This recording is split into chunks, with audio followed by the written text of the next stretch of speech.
السلام علیکم، میں ہوں علینا ارشاد، آپ دیکھ رہے ہیں ARI ٹیمز۔ یہ دور ہے 1977 کا اور تحریک نظام مصطفیٰ کے نتیجے میں پاکستان پر ضیاء الحق کی حکومت قائم ہو چکی ہے۔ بھٹو کی پھانسی کے رد عمل میں پیپلز پارٹی دو دھڑوں میں بٹ گئی۔ بھٹو کی بیٹی بے نظیر نے سیاسی جدوجہد کا فیصلہ کیا، جبکہ بھٹو کے دونوں بیٹے مرتضیٰ بھٹو شاہ اور شاہ نواز بھٹو افغانستان چلے گئے اور ایک مسلح تنظیم الذوالفقار قائم کر لی۔ انہوں نے جنرل ضیاء کو قتل کرنے کی متعدد کوششیں بھی کیں۔ ذوالفقار نے 1981 میں PIA کا طیارہ اغوا کر کے کابل میں اتار لیا۔ ذوالفقار نے طیارے کے بدلے جنرل ضیاء سے اپنے 55 ساتھیوں کی رہائی کا مطالبہ کیا۔ یہ ہائی جیکنگ 13 دن تک جاری رہی۔ اس دوران شاہ نواز کے ساتھی ہائی جیکر سلام اللہ ٹیپو نے میجر طارق کو گولی مار کر ہلاک کر دیا اور طیارے سے نیچے پھینک دیا۔ اس حادثے کے بعد ضیاء الحق کو ہائی جیکرز کے مطالبات ماننے پڑے، لیکن اس واقعے کو زیادہ عرصہ نہیں گزرا تھا کہ ذوالفقار کے شریک بانی شاہ نواز بھٹو فرانس میں اپنے کمرے میں مردہ پائے گئے اور وہ شخص جس نے میجر طارق کو گولی ماری تھی اسے کابل میں پھانسی دے دی گئی۔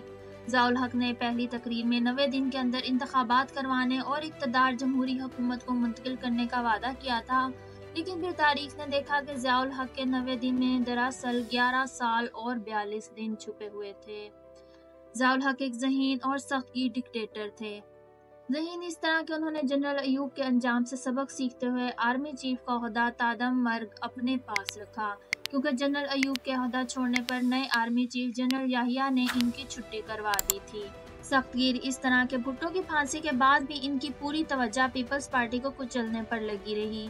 پیپلز پارٹی کے کارکنوں کو سرعام کوڑے مارے گئے۔ جب بے نظیر بھٹو کی والدہ نصرت بھٹو قذافی اسٹیڈیم لاہور میں کارکنوں سے ملنے آئیں تو ان پر لاٹھی چارج کیا گیا۔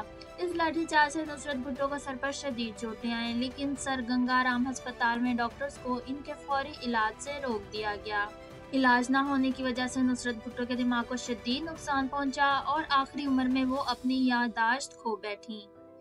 بے نظیر بھٹو کو بھی 1984 میں جیل سے نکال کر جلا وطن کر دیا گیا۔ پیپلز پارٹی ہی نہیں، ضیاء الحق نے صحافت کو بھی زنجیروں میں جکڑے رکھا۔ فوجی افسر اخبارات میں جاتے اور چھپنے سے پہلے تمام خبروں کا جائزہ لیتے۔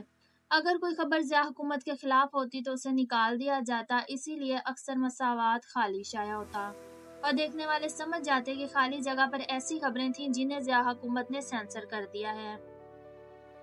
روز روز کی سینسرشپ سے اکتا کر ماشاء اللہ حکام نے 15 اکتوبر 1979 کو روزنامہ مساوات اور روزنامہ صداقت بند ہی کر دیا۔ اردو کے معروف شاعر حبیب جالب کو بھی ضیاء دور میں زد و کوب کیا گیا۔ حبیب جالب نے ضیاء عمریت کے خلاف کئی نظمیں لکھی تھیں۔ جہاں جنرل ضیاء پیپلز پارٹی کو کچلنے میں مصروف تھے، وہیں ان کے نئے سیاسی اتحادی بھی پیدا ہو رہے تھے۔ پنجاب میں چودھری ظہور الہی اور نواز شریف ان کے مضبوط اتحادی تھے۔ ضیاء الحق پر الزام ہے کہ انہوں نے سندھ سے لسانی عصبیت کو ہوا دی اور پیپلز پارٹی کو کمزور کرنے کے لیے مہاجر قومی موومنٹ کو کھڑا کیا۔ ضیاء الحق کے دور میں پہلی بار سرعام پھانسیاں دینے کا رواج بھی شروع ہوا۔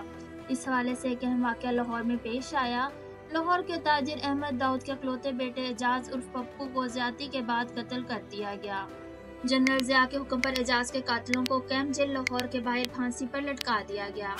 اس منظر کو لاتعداد لوگوں نے دیکھا۔ ان سخت سزاؤں کے باعث جرائم میں کسی حد تک کمی آئی، تاہم قوانین میں ترامیم کی وجہ سے کئی معصوموں کو نقصان بھی اٹھانا پڑا۔ ساہیوال میں ایک 13 سال کی لڑکی صفیہ کو زیادتی کا نشانہ بنایا گیا، لیکن جج نے 4 گواہ نہ پیش کرنے پر اسے کوڑوں کی سزا سنا دی۔ تب آسمہ جہانگیر نے اس کا مقدمہ لڑا اور 6 ماہ بعد اسے بری کروا دیا۔ پاکستان کی کہانی کے سنسنی خیز واقعات کا سلسلہ جاری ہے۔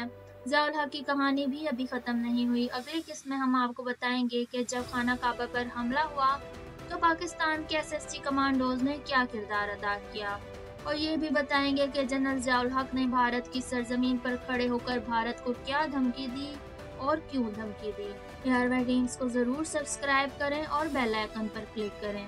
اس ویڈیو کے بارے میں آپ کی کیا رائے ہے، کمنٹ سیکشن میں ہماری بہتری کے لیے اپنی رائے کا اظہار ضرور کریں۔